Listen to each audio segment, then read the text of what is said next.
अगला प्रश्न हमारा कहता है किन बातों के कारण मिखाइल गोर्बाचेव सोवियत संघ में सुधार के लिए बाध्य हो गए थे। ऐसा क्या कारण था कि मिखाइल गोर्बाचेव को वहां के आर्थिक सुधार की जिम्मेदारी उठाने के लिए बाध्य होना पड़ा था।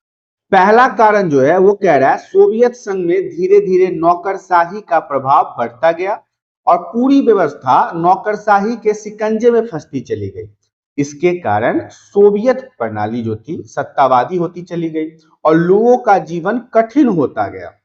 अगला पॉइंट हमारा कहता है सोवियत व्यवस्था में लोकतंत्र एवं विचार की अभिव्यक्ति की स्वतंत्रता नहीं पाई जाती थी, अतः इसमें सुधार की आवश्यकता थी।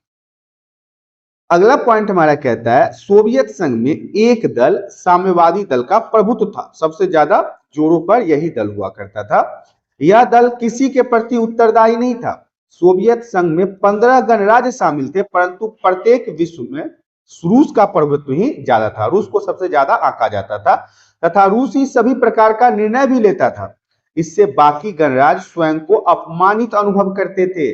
पॉइंट हमारा कहता है सोवियत संघ ने बड़े जो खतरनाक हथियार बनाकर अमेरिका की बराबरी की, परंतु धीरे धीरे सोवियत संघ को इसकी बड़ी कीमत चुकानी पड़ी। सोवियत संघ ने हथियार बनाने पर बहुत ज्यादा पैसा खर्च किया, जिसके कारण सोवियत संघ बुनियादी ढांचे एवं तकनीकी क्षेत्र में पिछड़ता चला गया।